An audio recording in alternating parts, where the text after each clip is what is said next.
नमस्कार दोस्तों, मैं हूं दीक्षा शुक्ला। स्वागत करती हूं आपका अपने YouTube channel let's do something में। आज हम कैलाश पर्वत से जुड़े रहस्य के बारे में बात करेंगे।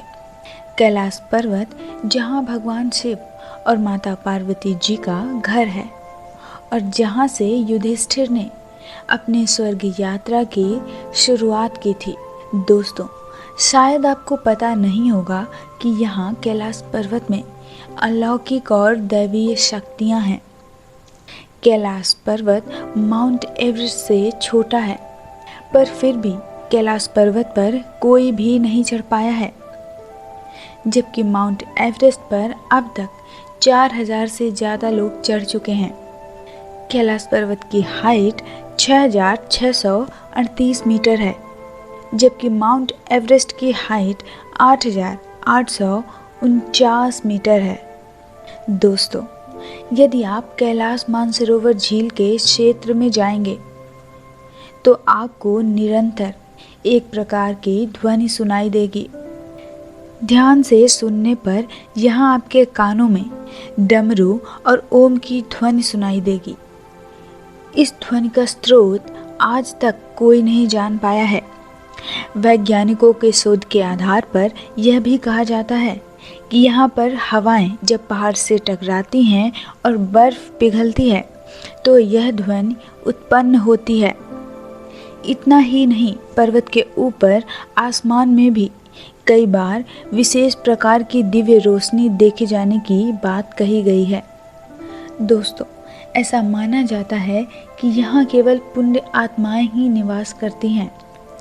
कैलाश पर्वत और उसके आसपास के वातावरण पर स्टडी कर चुके वैज्ञानिकों का मानना है कि यहाँ चारों ओर एक प्रकार की अलौकिक शक्ति का प्रवाह है, जिसमें आज भी कई तपस्वी गुरु अपनी साधना करते हैं और ईश्वर से संबंध स्थापित करते हैं। माना जाता है कि जो व्यक्ति अच्छे कर्म करता है उसे मृत्यु के बाद कैलाश पर्वत में स्थान मिलता है। यहाँ प्राचीन काल से ही अच्छी आत्माओं का वास माना गया है। साथ ही इस स्थान को अप्राकृतिक शक्तियों का भी केंद्र माना जाता है। कैलाश पर्वत पर 2 झील हैं, कैलाश मानसरोवर और राक्षस झील। दोनों झील अगल बगल हैं। कैलाश मानसरोवर एक पवित्र झील है जिसमें पॉजिटिव एनर्जी होती है। वहीं राक्षस झील सॉल्टेड वाटर झील कही जाती है। इसे अपवित्र झील भी बोला जाता है। ऐसा बोला जाता है कि शंकर भगवान खुद हर रोज आकर कैलाश मानसरोवर में मेडिटेट करते हैं। दोस्तों, ऐसा माना जाता है कि आज तक कैलाश पर्वत में कोई भी चढ़ाई करने में सफल नहीं हो पाया, लेकिन एक प्रचलित कथा के अनुसार 11वीं सदी में एक तिब्बती बौद्ध भिक्षु मिलारेपा ने कैलाश पर्वत पर अपनी चढ़ाई पूरी की थी। उन्होंने अपनी साधना पूरी करने के जुनून में इस पर्वत के शिखर को पाया था, परंतु इसे एक कहानी ही माना जाता है, क्योंकि इससे जुड़े कोई भी साक्ष्य मौजूद नहीं है और ना ही कभी मिलारेपा ने खुद इस बात की पुष्टि की थी। साथ ही जो भी कैलाश पर्वत की परिक्रमा करने जाता है, उनका मानना है कि वहाँ पर बाल और नाखून तेजी से बढ़ते हैं। ऐसा कहा जाता है कि यहाँ समय ही तेजी से बढ़ता है।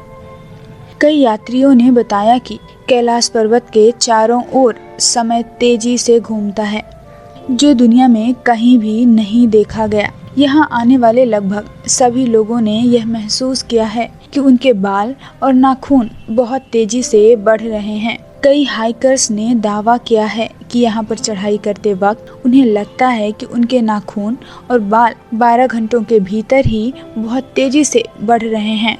लेकिन सामान्य वातावरण में बालों और नाखूनों के विकास में लगभग 2 हफ्ते का समय लगता है। सिर्फ आम इंसान ही नहीं, वैज्ञानिकों ने भी स्वयं यह देखा है। इसी आधार पर वैज्ञानिकों ने इस बात की पुष्टि करी है कि यहाँ समय की गति बहुत तेज हो जाती है।